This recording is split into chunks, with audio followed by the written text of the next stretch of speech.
예수님은 베들레헴에서 태어나셨습니다. 영아기 때에는 애굽으로 피신을 했다가 나사렛으로 돌아왔습니다.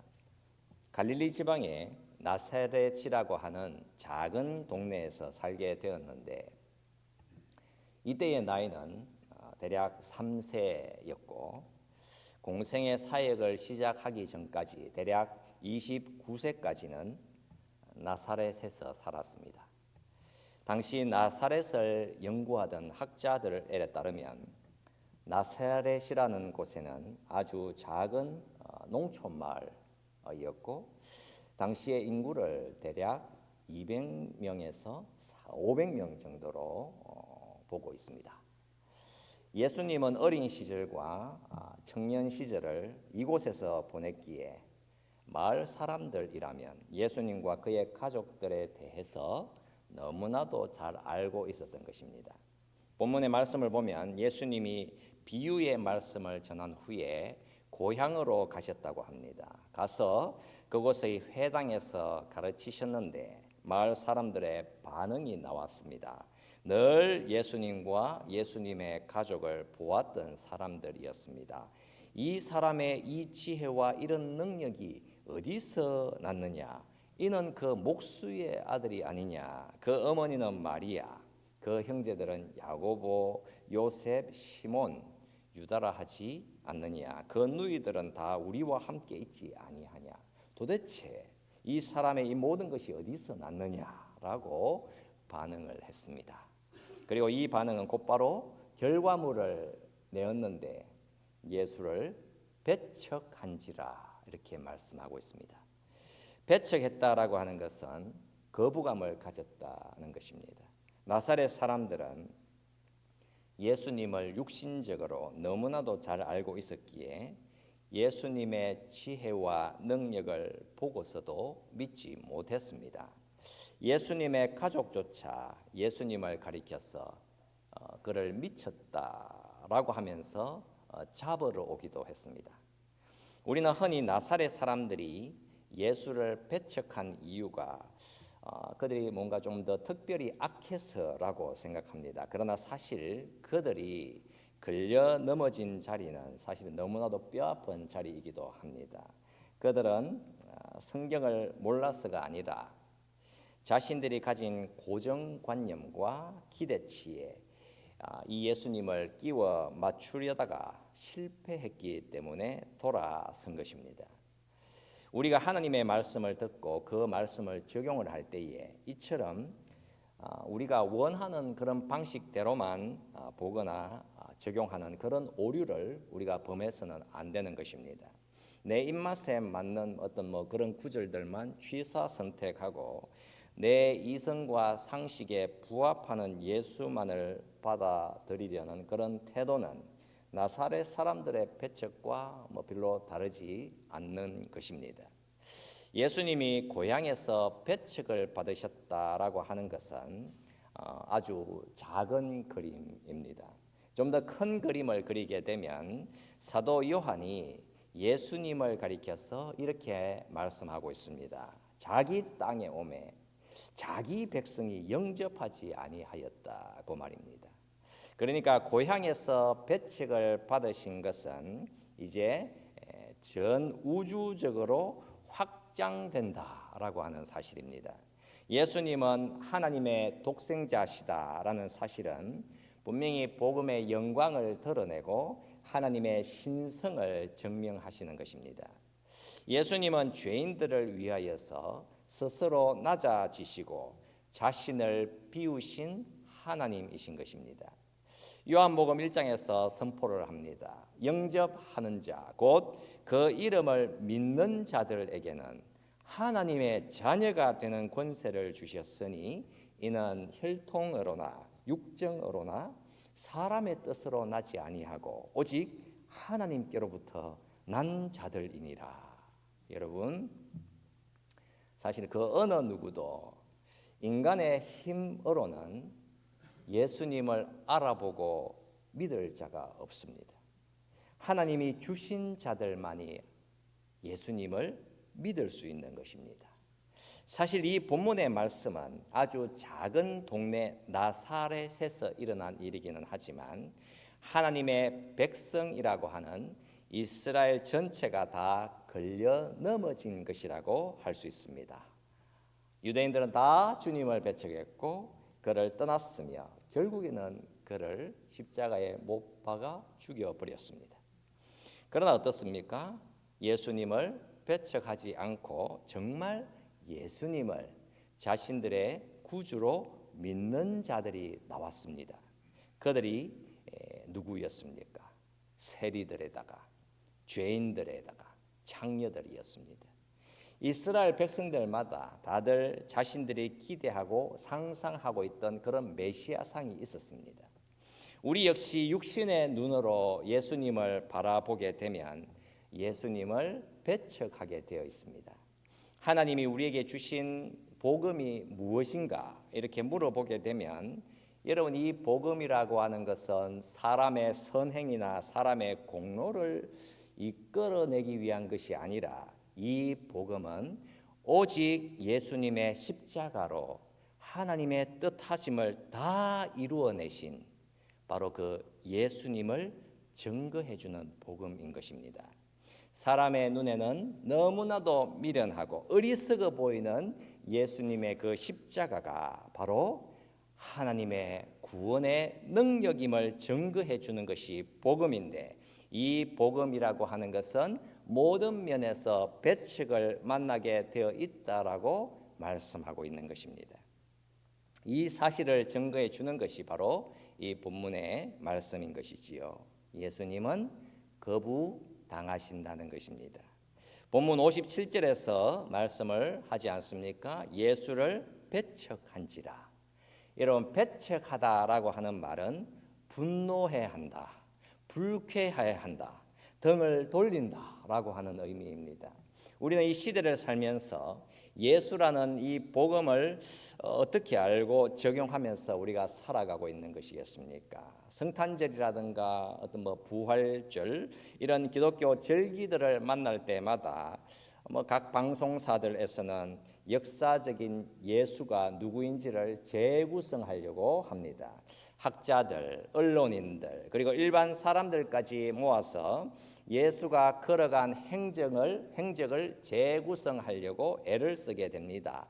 이 재구성을 통해서 이들은 어떤 결론을 내려고 하는 것이겠습니까? 바로 거부감이 없는 예수를 만들려고 노력하는 것입니다. 마치 사랑이 참으로 많은 선생님, 정말 많은 것을 배울 만한 스승님, 진리를 들고 방랑하는 현자, 그런 모습을 그려내는 것입니다. 역사적인 예수를 재구성하려고 하면서 많은 사람들이 받아들일 만한 예수상을 재구성해 주게 됩니다. 그렇다면 이렇게 거부감 없는 그런 예수를 가지게 된다면 이 사실이 의미하는 바는 성경 말씀의 핵심을 제외하였기에 늘 거리감이 있는 예수를 보여주게 되는 것입니다. 이 본문에서는 예수님의 고향 사람들이 예수님을 거부했습니다. 예수님은 계속해서 앞으로도 거부를 당합니다. 그 시대의 종교 지도자들과 엘리트들을 정말 불쾌하게 만듭니다. 큰 도시를 움직이는 사람들을 불쾌하게 합니다. 작은 마을 역시 그곳에 살던 사람들을 불쾌하게 하십니다. 귀족과 평민들, 대도시 거주자와 시골 마을 사람들, 높은 자와 낮은 자 모두 불쾌하게 만듭니다. 심지어 예수님의 가족들조차도 마찬가지였습니다. 오늘날의 이 시대도 마찬가지입니다. 기독교에 대하여, 예수님에 대하여 분명히 좋은 부분, 긍정적인 부분, 받아들일 만한 부분이 있다라고 하면서도 그러나 몇 가지는 도저히 받아들이기 어렵다고 말합니다. 왜 예수님만 믿어야 구원을 받을 수 있다고 하는가? 왜 예수님을 통해서만 하나님께로 올 수 있다고 하는가? 자신들만 유일한 진리라고 주장을 한다면 너무나도 배타적인 것 아닌가? 정말 마치 객관적인 사람인 것처럼 말을 합니다. 아주 발전된 이 서구 문화권에서는 과연 어떤 예수를 받아들이고 싶어 하는 것입니까?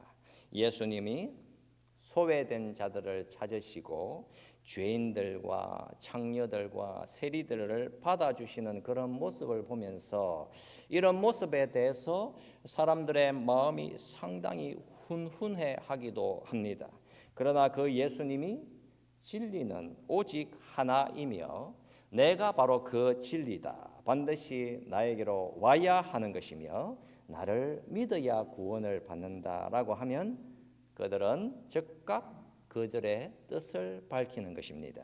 이런 서구 문화의 반응과 달리 전통적인 보수적인 문화권이라든가 동방 문화권으로 가보게 되면 예수님이 말씀하신 내가 길이요 진리요 생명이다 라고 말하는 것에는 별로 거부감을 느끼지 않지만, 그러나 예수님이 참으로 부도덕하고 비윤리적인 그런 사람들도 기꺼이 받아주신다라고 하는 부분에 대해서는 아주 불쾌하게 생각합니다. 자신들이 살아왔던 문화권적인 그런 문화적 배경을 통해서 예수님을 바라보고 접근을 하게 되니까 어떤 부분에서는 동의를 하지만 그러나 어떤 부분에서는 완강히 거부합니다. 예수를 배척한지라, 이 말씀을 우리가 심각하게 적용을 해 보아야 하는 것입니다. 나는 과연 어떻게 예수님을 불쾌해하고 있는가? 나는 어떤 면에서는 예수님을 거절하고 어떤 면에서 예수님을 거부하는가? 여러분, 여기서 배척하다라고 하는 표현은 생각이 좀 다르다라고 하는 의미가 아닙니다. 내 마음속에서 내가 가지고 살고 있는 근본적인 지배 원리를 침해했다라고 하는 뜻입니다. 어떤 사람에게는 나의 개인적인 선택을 그가 흔들어 놓더라. 그러나 어떤 사람에게는 집단적인 선택을 그가 흔들어 놓더라. 반드시 그렇게 진행되어 가는 것입니다. 내가 의지하고 집착하는 나의 삶을 그분이 흔들어 놓으신다. 그렇다면 나라고 하는 사람은 우상이 되어 있음을 말씀해 주시는 것입니다. 어떤 곳에서는 전체의 윤리적인 삶, 우리 가족과 부족의 삶, 우리 국가에 충성하는 것, 이런 집단적인 것조차 우상이 되어 있기 때문에 이 모든 것을 주님께서는 엎어버리시는 것입니다. 그러니까 개인이든 집단이든 다들 자신들이 원하는 것을 달라 하고, 그러나 나의 소속된 집단이 원하지 않는 것은 없애달라고 하니까, 그러니까 우리는 우리에게 어울리는 예수를 원하지 우리를 도전하는 예수는 멀리하면서 살아가고 싶은 것입니다. 조앤나라고 하는 한 여성이 복잡한 도시를 떠나서 가족들과 함께 작은 마을 스태포드라고 하는 곳으로 이사를 갑니다. 이 마을에 도착한 조안나는 아주 이상한 점을 발견을 하게 됩니다. 이 마을의 모든 아내들이 지나치게 완벽한 모습을 하고 있다는 것이었습니다. 이 마을의 아내들은 아주 화려한 드레스를 입고 요리하고 청소하는 데만 집착합니다. 남편들에게는 절대 복종하며 자신들이 원하는 것은 전혀 없었습니다. 조안나가 이 마을의 비밀을 파헤치던 중에 이 마을에는 남편들이 모여서는 비밀 클럽을 만들고는 이들이 은밀한 일을 저질렀음을 확인하게 됩니다. 남편들이 아내들을 다 살해한 뒤에 그들과 똑같이 닮은 로봇을 만들어 교체했다라고 하는 사실이었습니다. 여러분, 이것은 영화입니다. 영화 놀랬지 않았습니까, 여러분? 영화인데 사실 이 영어권에서는 그 사람은 스텝포드 와이프 같다라고 하는 아주 속담 같은 표현이 생겨나게 되었는데, 그 의미하는 바 그 사람은 자신의 자아가 없고 무조건 순종적이며 겉모습만 완벽하게 꾸미고 사는 사람이라고 비웃고 조롱할 때에 사용하게 되었습니다. 그러니까 우리도 우리가 원하는 그런 예수를 만들어 놓고 그 예수가 내가 원하는 것만을 주기를 바라면서 그렇게 살아가고 있는 것입니다. 성경을 듣고 보면서도 우리는 이런 것은 더 이상 믿을 수 없다, 이런 것이 나를 주장하게 내버려 둘 수 없다라고 하면서 마치 내가 최고의 지혜자인 것처럼 생각합니다. 예수님에 대해서, 기독교에 대해서 마음에 들지 않는 부분은 빼버린다. 그 의미하는 바는 진짜 예수, 진리의 복음은 남아있지 않게 된다라는 것입니다. 그냥 다 내 원하는 대로 하고 살면서 예수 그는 그냥 내 인생의 작은 행복을, 작은 역할을 해주는 어떤 조력자에 불과한 것입니다. 달리 표현하면 내가 예수님 그분을 인정하고 그 주님을 믿고 받으려고 한다면 반드시 나라고 하는 사람과 부딪히게 되어 있으며, 그래서 그 주님은 나와 갈등을 빚을 수밖에 없는 것입니다. 오늘 우리는 이 본문으로 복음이 가지고 있는 정말 한 가지 중요한 사실을 좀 고민을 해 보았으면 합니다. 여러분, 본문 55절 말씀은 예수님에 대해서 과연 어떤 사실을 말씀하고 있는 것이겠습니까? 이는 그 목수의 아들이 아니냐, 그 어머니는 마리아, 그 형제는 야고보, 요셉, 시몬, 유다라 하지 않느냐. 이 말씀 내용이 유대인들을 불쾌하게 만든 이유였습니다. 고향 사람들이 불쾌하게 된 이유는 우리가 예수가 자라는 것을 보았고 이 가족과 항상 함께 했다는 것입니다. 예수 그는 목수의 아들로 아주 평범하게 자랐다는 것입니다. 그가 아이 때의 시절, 청년 때의 시절에 성장하는 것을 우리가 보았다는 것입니다. 예수 그는 그렇게 특별하지 않았다. 그는 지상에서 우리와 함께 살았었고 다른 사람과 같이 평범했다라는 것이었습니다. 어떤 사람은 그렇게 말했을 수도 있겠지요. 내가 마리아를 도와주었지. 내가 그녀의 그 아이의 코를 닦아주었지. 나도 그 아이를 업어준 적도 있어. 너무나도 지극히 평범하게 자랐다는 것입니다. 그러니까 나사렛 사람들은 아주 익숙한 인간 예수의 평범함에 가려져 그 속에 감추어진 하나님의 신성을 볼 수는 없었습니다. 30년 가까이 나사렛 사람들과 함께 살면서 그 익숙함과 평범함 속에 숨겨져 있었던 성육신 하신 하나님을 깨달을 수는 없었던 것입니다. 오직 대속의 십자가 죽음과 부활을 마주하기 전까지는 말입니다. 유대인들은 과연 어떤 메시아를 기다려 온 것이겠습니까? 그들은 압도적인 메시아를 기다려 왔습니다. 출생도 큰 도시, 화려한 중심지에서 유명한 사람의 족보를 따라서 아주 크고 비범하고 압도적인 메시아를 기다려 왔습니다. 그들은 평범하고 초라한 분이 메시아일 수는 없다고 생각했습니다. 그러나 여러분, 하나님의 일하시는 방식은 완전히 달랐습니다. 예수님이 이 땅에서 취하신 평범함이라고 하는 것은 바로 우리가 매일매일 살아가는 정말 보잘것없는 일상을 구원하시기 위한 하나님의 신비로운 통로였던 것입니다. 무한하신 그 하나님이 아주 평범한 사람이 되셔서 우리가 겪는 그런 일상의 한계들을 주님께서 친히 다 겪어 나가신 것이었습니다. 나사렛 동네 사람들이 예수님을 배척했던 이유는 그가 너무나도 평범한 사람이었기 때문입니다. 그런데 복음 안에 담겨져 있는 소식은 정말 일상적이고 지극히 평범한 것입니다. 왜 그런지 한번 생각해 보십시오. 이 마태복음은 유대인들을 대상으로 기록되었습니다. 유대인들은 언제나 자신들의 우월성, 도덕성, 율법 준수, 할례 같은 무언가 확실히 의미 있고 크고 압도적인 행위들을 들고서 하나님 앞으로 나아가겠다고 했습니다.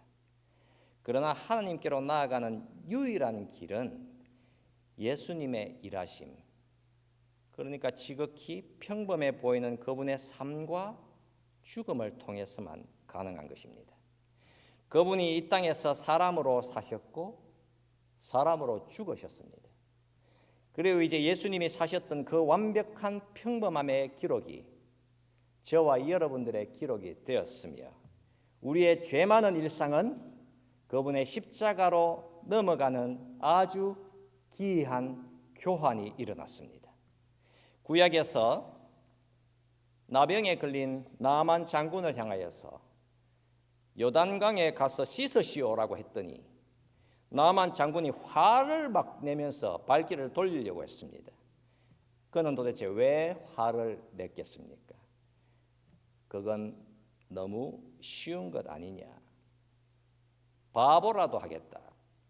너무나도 평범하다. 나는 특별한 사람이니까 특별하고 압도적인 방식을 나에게 보여다오. 여러분 그런 거 아닙니까? 지극히 높고 교만한 마음이 평범한 방식을 미워하고 배척한 것입니다. 오늘날 우리도 똑같습니다. 구원의 복음이 그 구원의 복음이라고 하는 것이 그저 예수를 믿는 것뿐이라니 그렇게 쉬운 거라면 그게 말이 되는가? 그래서 다들 더 찬란하고 비범한 행위들을 자꾸 쌓으려고 하는 것입니다. 그렇다면 어떤 사람이 진짜 그리스도인이 되는 것입니까? 우리는 평범한 일상 속에서 우리의 부족함과 결점과 연약함이 무엇인지를 인정하는 사람들인 것입니다. 여러분 적용을 늘 바르게 하십시오. 우리는 늘 드라마틱하고 늘 빠른 해결책을 원하면서 삽니다. 대단한 영적 체험이나 기적을 쫓아갑니다. 그러나 하나님은 우리가 매일매일 마주하는 지극히 평범한 삶을 통해서 일하시는 하나님이신 것입니다. 여러분 평범한 삶이 과연 무엇입니까? 내 인생에 내 뜻대로 되지 않는 일들, 나를 짜증나게 하는 그런 인간관계들, 내 시간을 방해하는 가족들의 요구, 정말 쳇바퀴 돌듯 반복되는 단조로운 일상들, 여러분 이게 바로 평범한 일상인 것입니다.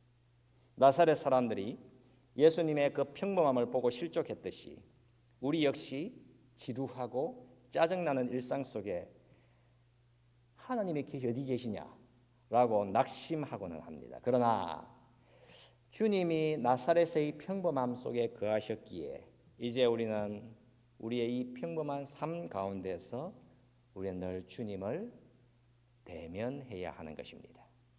이 땅에서 때로는 부당한 말을 들을 때에 나의 혈기를 내려놓을 수 있는 것, 지친 몸으로 집에 돌아왔을 때에 가족의 말을 한 번 더 들어줄 수 있는 것, 아무도 알아주지 않는 자리에서 묵묵히 나에게 맡겨진 작은 일을 정직하게 신실하게 행하는 것, 바로 그런 평범한 순간이 주님의 십자가 복음이 실제로 역사하는 자리인 것입니다.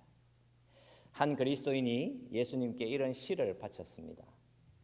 다른 신들은 강했으나 당신은 약하셨습니다.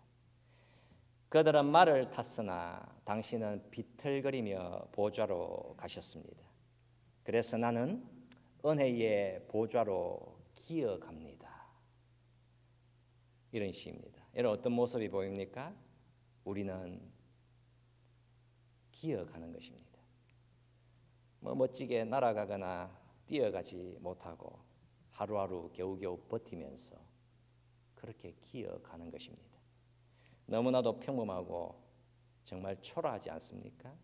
그러나 주님이 먼저 비틀거리시면서 십자가로 나아가셨기에 우리는 그분이 주신 그 놀라운 은혜와 사랑 때문에 우리에게 주신 이 평범한 삶을 기꺼이 우리는 기어갈 수 있는 힘을 얻게 되는 것입니다.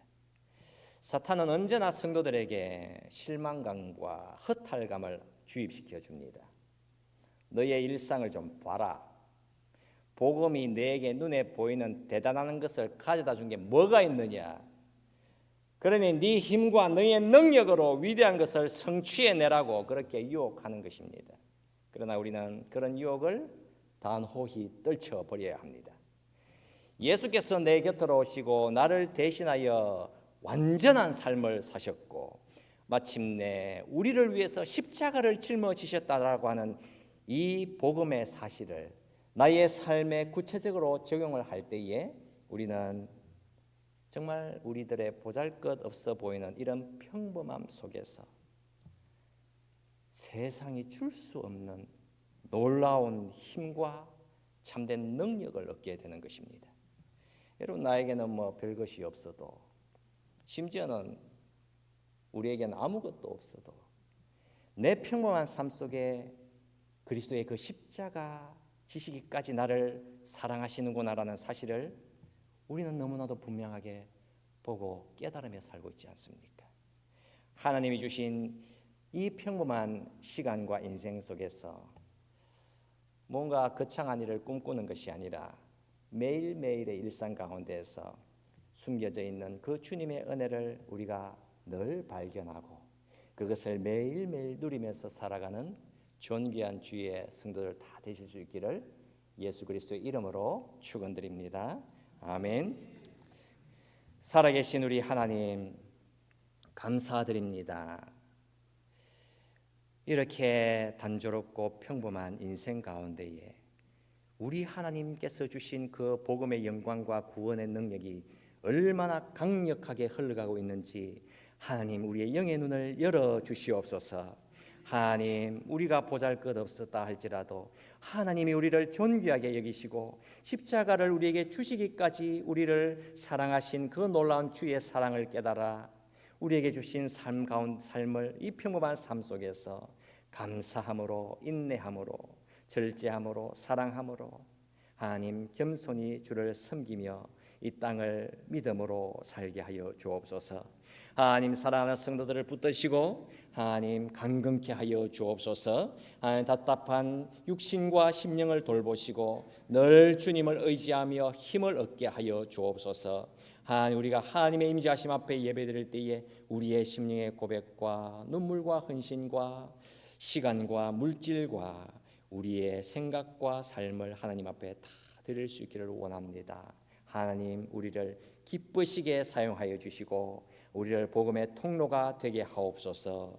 감사드리며 축복하오며 예수 그리스도의 이름으로 기도드립니다. 아멘. 우리 함께